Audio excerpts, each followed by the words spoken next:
C'est une institution mondiale que cette journée de prière pour la sauvegarde de la création.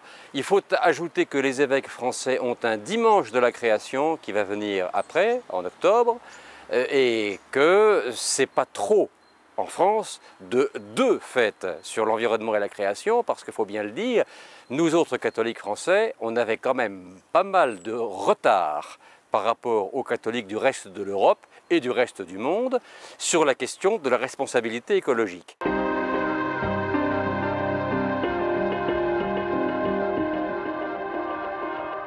C'est quand j'ai découvert l'appel du pape Jean-Paul II du 1er janvier 1990 à la responsabilité environnementale, quand j'ai découvert que la responsabilité du chrétien croyant, s'étendait aussi à l'écologique, à l'économique, etc.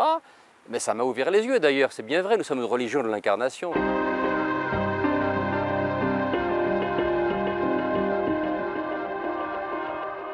Si vous prenez le livre de la Genèse, c'est une véritable charte de la responsabilité écologique.